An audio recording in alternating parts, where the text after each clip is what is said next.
በጣም ደስ የሚል ነገር ተፈጥሯል ማለት ነው። እንግዲህ ዛሬ በጣም ደስ የሚል ነገር ተፈጥሯል በትሁት ድራማ ላይ። እሱ ምንድነው ከተባለ ቲና በጣም ነው የተቃጠለችው። አንዳንድ ጊዜ ሰዎች የስራቸውን ሲያጭዱ በጣም ደስ ይላል ማለት ምንድነው እንግዲህ ቲና እንግዲህ ትሁትን እንደ ሰው እንኳን አትቆጥራትም ነበረ። ነገር ግን አሁን ትሁት ለካሊብ ሚስት እንድትሆን ፈልገዋል አባባ ማለት ነው። እንግዲህ በራት ግብዣው ላይ ራት ግብዣ አድርገው ነበረ እንዳየነው እንደተመለከትነው ማለት ነው። እና የራቱ ግብዣ በጣም ደስ እንዳለውና ትሁትንም በጣም እንደወደዳት ካሊብ ተናግሯል ማለት ነው። ስለዚህም አባባ ከወደድካትማ ላጋባ፣ ስለዚህ በቃ አግባት ብለዋል ማለት ነው። እሷም ደስ የሚለው ነገር ይህንን ነገር በጣም ነው ያማረባት። ዛሬ ግን ትሁት በጣም አምሮባታል። በእርግጠኝነት እነሱም ተናደዋል። ነገር ግን እኛ ሰውን እናናድዳለን ብለን ነገር ግን እኛ እንደውም በጣም ተደሰትን፣ ደስ የሚል ጊዜ ነበረ ብሏል ካሊብ ማለት ነው።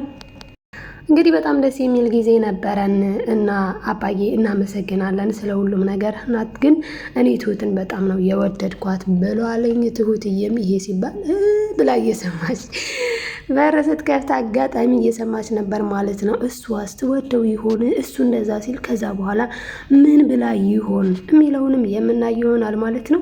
ሰላም ሰላም ውዶችዬ እንዴት ናችሁ? ሰላማችሁ ይብዛ በያላችሁበት። እንኳን ወደ ቻናላችን በሰላም መጣችሁ። ላይክ ሰብስክራይብ እያደረጋችሁ ቤተሰብ ያልሆናችሁ ቤተሰብ ሁኑ። ለማዘዝ አይደለም ለማስታወስ ያክል ነው።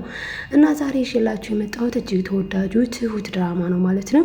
እንግዲህ ትሁት እንደ ስሟ ትሁት የሆነች ልጅ ናት ማለት ነው። አባባም ይሄንን ብለዋል። ለቲና ምን ብለዋታል? ንጹህ ልብ ያለው ሰው ጋራ አብሮ ራት መብላት በጣም ነው ደስ የሚለው ብለው ነግረዋታል። እሷም ምን ብላለች? ማለት ልብ ይታያል እንዴ ስትል ጊዜ አዎ ንጹህ ልብ እንደውም ፍንትው ብሎ ነዋ የሚታየው ብለው አባባ መልሰውላታልኝ። በጣም የሚያሳዝነው ነገር ቲና ከትናንት ስህተቷ ዛሬም የምትመለስ አለመሆኗ ነው። ማለት ደግሞ ምንድነው ለዳኒ ምንድን ብለዋለች? እኔ እስከ መግደል እንኳን ቢሆን የምፈልገውን ነገር ካላገኘው ልገድሉላ እችላለሁ ብላለች ማለት ነው። ማለት ሲላት በቃ ምን ማለት አለው? መግደልም ሁላ ድረስ እደርሳለሁ እኔ ልቤን ካላገኘሁኝ። ነገር ግን አንተ ምን ሆነ ነው የምትርቀው ብላም ጠይቀዋለች። እሱ ያው እንዴ ምንድነው አንተ ጥቅም ነበር እንዴ የምትፈልገው ብለዋለች። ኦፍኮርስ እሱ የሚፈልገው ጥቅም ነው። ዳይሬክትሊ ግን አዎ ጥቅም ነበር የምፈልገው ብሎ ሊነግራት አይችልም። ስለዛ ምን ብሏታል? በአክሽን ሳትቀባጥሪ ነው የሚላት 10 ጊዜ ማለት ነው። እንግዲህ ቲና ብለዋለች ለሱ ይመስለኛል። ግን ያቺ ኤደን የምትባለዋም አብራቸው እራት ሳትበላ አትቀርም። እራት አብራ ሄደች ይመስለኛል ብላለች። ምክንያቱም ይሄን ያለችው ቲና ስለ ኤደን ምንም የምታውቀው ነገር የላትም። ኤደን የምትመስላት የካሊብ እጮኛ ወይም ካሊብ ሊያገባት ያዘጋጃት ፍቅረኛው ነው የምትመስላት። የራሷ ጉድ እንደሆነ አታውቅም። ማለትም የዳኒ ምን እንበላትኝ? አዎ የዳኒ ፍቅረኛ መሆኗን አታውቅም ማለት ነው። እንግዲህ ዳኒ እሷን ብቻ የሚያፈቅር ነው የሚመስላት። ለዛ ነው አሁን የኔና አንተ ፍቅር እኮ በዚህ አይደለም የሚመዘነው። ምን ለማለት ፈልገ ነው? ከኔ ምንድን ነበር የምትፈልገው? ምን እየሆንክ ነው ትለዋለች። እሱም በአክሽን ሳንቺ ሁሌ ነገር እያመጣሽብኝ በላይ ላይ የሌላ ሀሳብ እየደረብሽብኝ ምኑን ያህል አትበኝ 10 ጊዜ ይላታል ማለት ነው። ለምን? በጣም ተናዷል። ድፍረቷ እንዴት ነው ኤደን ከነሱ ጋር እራት ሄዳለች ብላ የምትነግረው? አንደኛ ነገር አላየችም፣ ሁለተኛ ነገር ደግሞ እሱን እንደሚያናድደው አላወቀችም። በዚህ ላይ ግን እንደው ቲና ጎበዝ አይደለችም እና ሰነፍ ነች እንጂ ጎበዝ ብትሆን የዳኒን ማንነት ለማወቅ በጣም ቀላል ነበር። ምክንያቱም በተለይ ስለ ኤደን ሲነሳ እሷ እንኳን ስለ ኤደን ስታነሳ እንዴት እንደሚያረጋት እየተመለከተች ነው። ስለዚህ ኤደን የካሊብ ፍቅረኛ ሳትሆን የዳኒ ፍቅረኛ መሆኗ ግልጽ ነበረ ማለት ነው። አለማስተዋሏ ነው። ልክ እንደማን ካልን ልክ እንደ ኤደን አሁን ምን ብላለች? በጣም ነው የገረማት ካሊብ። እኔ የደረስኩበትን እውነት ነው የምነግርሽ። እኔ የደረስኩበት እውነት ማለት ደግሞ ይሄ ነው። እሱ ምንድነው ቲናና ዳኒ ፍቅረኛሞች ናቸው ብሎ ሲነግራት ራሷን ማመን ነው ያቃታት። ማለት እንዴት ብቻ ድንግጥግጥ ካለች በኋላ የተፈጠረው ግን ይሄ ብቻ አልነበረም። በጣም ነው የተናደደችው ዳኒ በኔ ላይ እኔ እኮ ለዳኒ ያልሆንኩት ነገር የለም። እንዴት እንደዚህ ያደርገኛል? ብቻ በጣም ነው የተናደደችው። እውነት ነው ያናደዳ እንዴ። እሷ ለሱ ብላ እኮ የማትሆነው ነገር የላትም እና በቃ በጣም ነው የተናደደችው ማለት ነው። እውነቷን ነው፣ ትክክል ነች። እሷና በዚህ ጨዋታ ላይ የተጎዱት ኤደንና ካሌብ ናቸው። ምክንያቱም ኤደንና ካሌብ ንጹሕ ፍቅር ስለሰጡ ማለት ነው።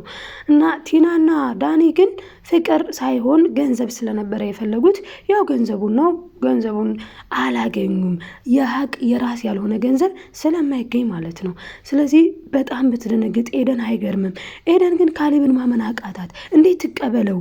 እንደዛ ወድሻለሁ፣ እንደዛ አፈቅርሻለሁ፣ እንደዛ ሞትኩልሽ፣ እንደዛ ሄድኩልሽ የሚላት ሰው የሌላ ሰው ፍቅረኛ ነው ወይም ደግሞ ሌላ ሰውን አታሎ ብር ተቀብሎ አንቺን ሊያገባ ነው ሲባል ማመን በጣም ስላቃታት ቀጥታ ምንድነው ያደረገችው? ትሁትን መጠየቅ ነበረባት። ስለዚህ ትሁትን ስትጠይቃት ትሁት ደግሞ ማን ነገረሽ አለቻት። ትሁት ደግሞ ስትጠይቃት ኤደን አይ ካሌብ ነገረኝ ግን ማመን አቃተኝ ስትላት በቃ እኮ እውነቱን ተነግሮሻል፣ ስለዚህ አማራጩ ማመን ነው። ካሌብ የነገረሽ እውነት ነው። አዎ እህትና ወንድም አይደሉም ስትላት ውሃ ነው የሆነችው። በጣም ነው የተናደደችው። እንዴት፣ ለምን፣ ብቻ ብዙ ጥያቄዎች ማለት ነው። እና ይህ ሁሉ ጥያቄ ተፈጥሮባት እንግዲህ በጣም በሚያሳዝን ሁኔታ ኤደን በዚህ ሁኔታ ላይ ያለች ጭራሽ እሱ ምን ቢያደርግ ጥሩ ነው? ወደ እሷ መጣ። ማን? ዳኒ መጥቶ ሲስማት እሷ ጸጥ አለችው ማለት ነው። ለምን አትስሚኝም ሲላት አይ ይኸው እኮ ብላ እሷም እንደሱ ማስመሰል ጀመረችና ያው እንደሱ አደረገች ማለት ነው። እና ግን ምን ሆነሻል? ፊትሽ ምን ሆኗል ሲላት አረ ምንም አልሆንኩም ብለዋለች ማለት ነው። በዳግሚያም ማለት ድጋሚም ሲገናኙ እንግዲህ ምን ልታዘዝ ብለዋለች። እንዴ እኔ እኮ ያገኘሁት እኮ ፍቅረኛዬን ሚስቴን ነው እንጂ ካፌ እኮ አይደለሁም ሚስቴን ነው ያገኘሁት። ምን ማለት ነው ምን ልታዘዝ ሲላት ጊዜ እኔ ሚስትህ አይደለሁም ብለዋለች። እውነት ነው። በነገራችን ላይ በዚሁ አጋጣሚ እኛ ሳንጋባ ብዙ ጊዜ ሚስቴ ባል የሚባለው ነገር እኔ ግን ይቅርታ አድርጉልኝና አይገባኝም። እኔ እንዳለችው ነው ኤደን እንዳለችው እኔ ሚስትህ አይደለሁም። እውነት ለመናገር አዎ ከዚህ በፊት ትክክለኛ ንጹሕ ፍቅረኛ ነበርኩኝ። አሁን ላይ ባላቅም ባል እንዴ ታዲያ ምን ማለት ነው ሲላት ባል ማለት በፈጣሪ ቃል ተገባብቶ በአንድ ጣራ ውስጥ የሚኖር ነው። ያ ነው ባልና ሚስት የሚባለው ብላለች። እውነት ነው። እኛ እኮ በጣም እኮ ግራ የምናገባ ልጆቹ ህዝቦች ሆነናል። አሁን ላይ ሳንገባ ባሌ ሚስቴ የምንለው ነገር ማለት ነው። ኦፍኮርስ ኤዱ ትክክል ናት። ባሏ አይደለህም ማለት ነው። ዳኒ ልትሆንም አትችልም። ሲጀምር አንተ ነጋዴ ነህ፣ እሷ አፍቃሪ ናት። ስለዛ ትበዛባሃለች ማለት ነው። እና እንግዲህ ኤዱዬ ትሁትን ስትጠይቃት ትሁትም አዎ እውነቱን ሰምተሻል። ስለዚህ አሁን እኔ በእርግጥ እውነት ለመናገር ያየሁትንና የሰማሁትን ትክክለኛውን ነገር መናገር ስላለብኝ ነው እንጂ ዳኒ ቀንደኛ ጥላቴ ነው። ግን ትክክለኛውን ነገር ስነግርሽ ዳኒ በጣም ያፈቅርሻል ብላታለች። ለአንቺ ሲልም ነው። በእውነት እኔ እዚህ ጋር ትሁትን በጣም ነው ያደነኳት። ለመሰላችሁ ያደነኳት እንደው በጣም የሚገርመው ነገር እሱ ብዙ ነገር ነው የሚያደርገው። በጣም መጥፎ ነገሮችን ያደርጋል እና እሱን እሺ ብላ ማለት እሱ እንግዲህ ያንን ሁሉ እያደረገ ትሁት ግን እዚህ ጋር የእሱን እንዴት አድርጌ ልንገራችሁ? ብቻ በጣም ነው የተለየችብኝ። እኔ እውነቱን ስነግርሽ እሱ ቀንደኛ ጥላቴ ነው። ነገር ግን ያየሁትንና የተመለከትኩትን በዋሽ ፈጣሪም አይወደውም። ስለዚህ እሱ እውነት በጣም ያፈቅርሻል፣ ለአንቺ ሲል ነው እዚህ ነገር ሁሉ ውስጥ የገባው ብላ ነግራታለች ማለት ነው። እሷም ይሄ ፍቅር አይባልም። ከሌላ ሴት ሄዶ ያመጣውን ገንዘብ ለእኔ ብሎ ከሌላ ሴት ጋር ተኝቶ እስካሁንም ስንል የነበረው ኤደን ይሄንን ነገር ብታውቅ ትቀበለዋለች አትቀበለውም ሲባል አትቀበለውም። ማንኛውም ሴት ብትሆን ለገንዘብ ብሎ ፍቅረኛዋ ከሌላ ሴት እኔ እንጃ አእምሮ ያላትና ፍቅርን የምታውቅ ትክክለኛ ፍቅርን የምታውቅ ሴት ከሌላ ሴት ጋር ሄዶ ተጨመላልቆ ገንዘብ ላመጣው የምትቀበል ከሆነ እሷ እንደሱ የገንዘብ ሰው ናት ማለት ነው እንጂ የፍቅር ሰው አይደለችም። ፍቅር ማለት እኮ በጣም ትልቅ ነገር ነው ማለቴ አዶ ነው። ብቻ እኔ ፍቅር ረክሶ ያየሁትኝ ዳኒና ቲና ላይ ነው። ፍቅር ደግሞ ነግሶ ያየሁት ካሌብና ኤደን ላይ ነው። ኤደን በጣም ስለምታፈቅረው ከዚህ በፊት ምን ስትለው ነበር? ዳኒ ተው በቃ የማይሆን ህልም የማይሆን ቅዠት አትቃዥ። የሰው ገንዘብ የሰው ነው። ስራ፣ እኔም ሰራለሁ፣ አንተም ትሰራለህ፣ ባለን ነገር እንኖራለን። ደጋግማ የነገረችው ማለት ነው። እሱ መተግበር ያቃተው ነገር፣ እሷ ግን ደጋግማ ስትነግረው የነበረው ምንድን ነው? እንስራና እንለወጥ። በቃ ተስፋ የሌለው ነገር አሁን ዛሬ ሊሳካልኝ የዛይ ቤቱ ጉዳይ ማለት ነው ነገ ሊሳካልኝ አተታ ሲያመጣ ተወው ብላው ነበርና አልተውም በማለቱ እንግዲህ ከገንዘብም ከምንም አልሆነም። እና እንግዲህ ዳኒ ምን ብሏታን ለቲና ቲና እኛ እየከሰርን ነው አሁን ላይ እያደረግን ያለነው ነገር ሁሉ እስኪ ተመልከች፣ እስኪ ዝም ብለሽ ይው፣ እስኪ ምንም ነገር እኮ እያተረፍን አይደለንም ያለነው። ይሄ ደግሞ የአንቺ አለመስማት ነው፣ አንቺ ልትሰሚ ባለመቻልሽ ነው ብሏታል ማለት ነው። እንግዲህ ኤደንም ካገኘችው በኋላ ዳኒን ምን ብለዋለች?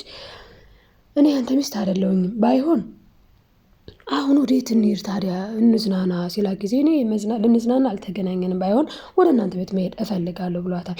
ፕሮግራማችን እኮ አልነበረም ሲላት አይ እኔም እኮ አንተ ጋር የመገናኘት አሁን ፕሮግራሜ አልነበረም። ስለዚህ የምፈልገው ወደ ቤታችሁ መሄድ ነው። በነገር ላይ ከአንተ ያተረፍኩት አንድ ትልቅ ነገር ቢኖር ቤተሰቦችህን ነው ብለዋለች። እሱም እንግዲህ ትሁት ካሌብና አባባ ናቸው ማለት ነው። መቼስ ቲናን አይጨምርም። ምክንያቱም ቲና ቤተሰቡ ሳትሆን ለእሷ ምንድን ነው የሚባል ነገር አለ